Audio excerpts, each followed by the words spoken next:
What's up, everyone? Jamesbot here with another recap video, this time covering the European region. Let's get into it. First, let's cover the overall standings. Up at number 1, no surprise, was Vitality. They finished 8-1, similar to Space Station from North America, who also finished 8-1. They had a dominating league play. The only team they lost to was Singularity, and that was early in the season, back when Alpha wasn't fully meshed in to the roster. Now he's been feeling confident, and Vitality is looking like the undisputed best team in the world. Also, top 2's Dignitas, which isn't a surprise. It's another team that we have been seeing dominate this entire season. They lost a couple of close game 5s, but other than that, they have been looking in form all season long. Rounding out the top 4 was Reciprocity and Mouse, so they will have buys in the first round of the tournament. And then finishing in that 5th, 6th spot was Veloce and Barcelona. They will play in the first round of the regional championship. And also, 7th place goes to Team Singularity. They will be locked in for the next season of the RLCS, but their season is done. They will be watching from the sidelines this weekend as the European Regional Championship takes place. Finishing in that 8th, 9th spot was Endpoint and TSM. They will be going to the promotion relegation tournament and finishing 10th, and the team that is relegated to the rival series is AS Monaco. They came from the rival series last season, and it looks like they're going to be going back yet again after they failed to win a single series in this season of the RLCS. But let's cover the accolades for the European region, the Golden Striker, Clutch Playmaker, and the Savior of the Season awards. Winning the Golden Striker was Fairy Peak, and that comes as no surprise. I'll spoil a little bit before we get into the series recaps, but Fairy Peak set an all-time record for single goals in a game in their match against Veloce. It was insane. 8 goals. Tigre from AS Monaco actually tweeted about Fairy Peak's performance. He said, "Fairy nearly had as many goals in a single game as me in the whole season." So it was a spectacular thing to watch. You want to go check out at least that single game. And again, that was Fairy Peak against Veloce. It's notable that K-Dot finished 2nd place in scoring, as he also finished 2nd place in the Clutch Playmaker race. K-Dot having a phenomenal season, all of Vitality throwing up crazy numbers, and the winner of Clutch Playmaker, which is the most assists in league play based on average, was Alpha 54. He's taking down the award. It'll be an extra $1,000 for him, and he finished with 0.72 assists per game on the season.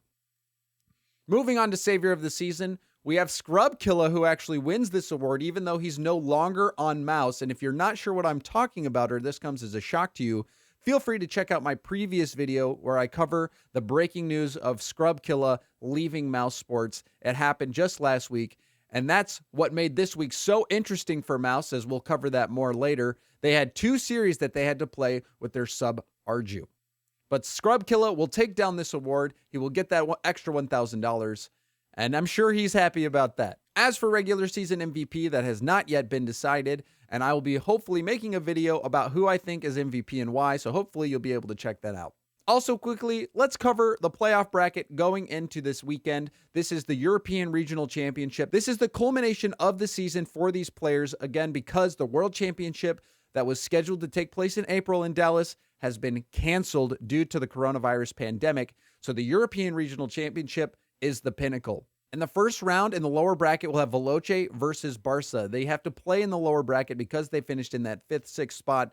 It's a benefit to finish higher in league play. As you'll see, for the 3rd and 4th place teams, they play after that in the upper bracket. The winner is in top 4. The loser has to go play the winner of that 5th, 6th matchup. In that 3rd, 4th matchup, we have Reciprocity going up against Mouse. The winner will be playing Dignitas for a chance in the finals. Obviously, the loser of that will play the winner of Barca and Veloce, and the winner of that series goes on to play Vitality for a chance to go to the grand final. It's notable to point out that the prize pool has been increased significantly, especially for the top 4 placing teams in Europe, to make up for the fact that there is no World Championship. So the fact that Dignitas and Vitality already placed top 2 and are already in the top 4 guarantees them a big payday. So you're going to want to tune into that. It's this weekend, the culmination of the RLCS for Europe, the regional championship. You're not going to want to miss it.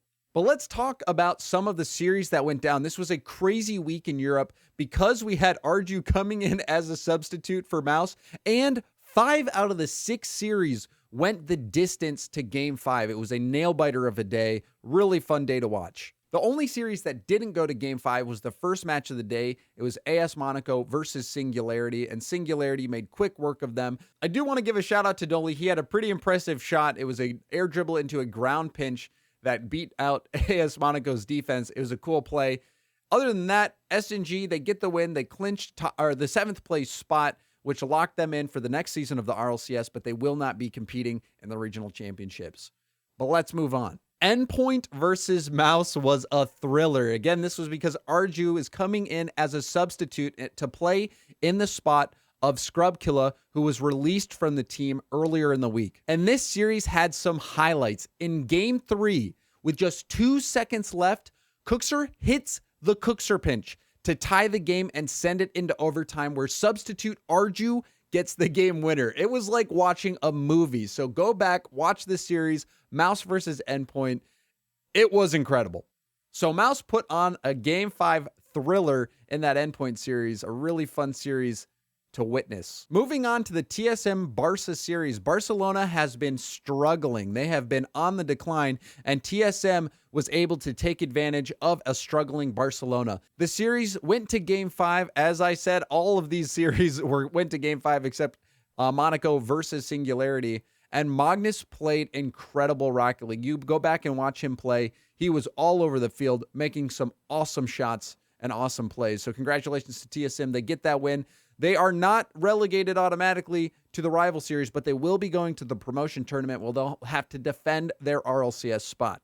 The Reciprocity versus Dignitas series also did not disappoint. This was some of the highest level Rocket League that we have seen. Reciprocity playing the best that they've played all season, really, in my opinion. This was a high-speed game, a nail-biter of a series, and Reciprocity came out on top. Their physicality helped them to get this win. Dignitas also looked quite good. It was only their second loss of the season. They lost the series, but they did manage to secure top 2, which is really all they were trying to do. So they will be guaranteed top 4 in the regional championship, and they'll get a chance at getting revenge potentially against Reciprocity in that regional championship. In this series, Dignitas in their wins were dominant, but in the wins that Reciprocity got, the games were very close, and physicality played a key role. In fact, the only goal of the game in Game 5 came from a Chaussette double demo. That is what it took to get past that Dignitas defense and Reciprocity get an important win for their season and their confidence moving forward. Mouse also had the opportunity to play the struggling Barcelona team. They played earlier in the day against Endpoint in a thriller of a series, and again, we got treated to a spectacle. Mouse took Game 1, but in Game 2, Ronicky scored a double hat trick, which seemed to be an indicator that Barcelona was starting to warm up and the series would start to shift back to Barcelona. However, in Game 3, Arju again scores an overtime winner, just like he scored an overtime winner in Game 3 against Endpoint. Arju, who is the sub for Mouse, he's a rank X player who'd never played in an RLCS series before, comes in and plays a key role in getting these wins for Mouse, and this was unreal to watch. Game 3, he gets the overtime winner, and also in Game 5, Arju scores in the final 33 seconds to take the lead.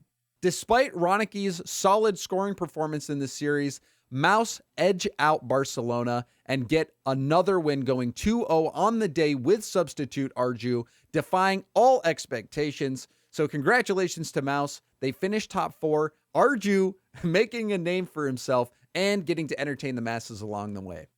Vitality versus Veloce was a strange series. 2 of the games were close. Games 3 and 4 were close, but every other game was incredibly one-sided. In Game 1, Vitality beat Veloce 9-3, and Fairy Peak set the all-time scoring record in a single game with 8 goals.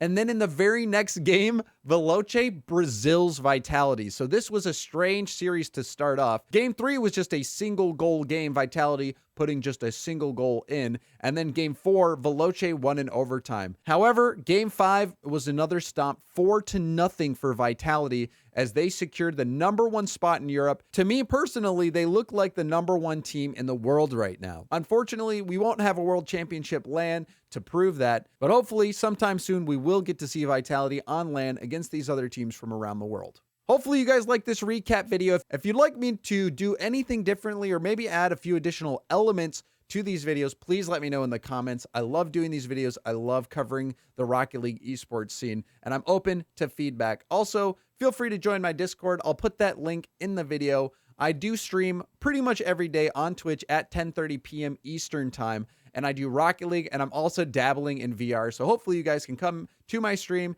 check it out, or even just join the Discord, and you can share your feedback with me directly from there. Anyways, thanks for checking out this video, and I hope to see you next time.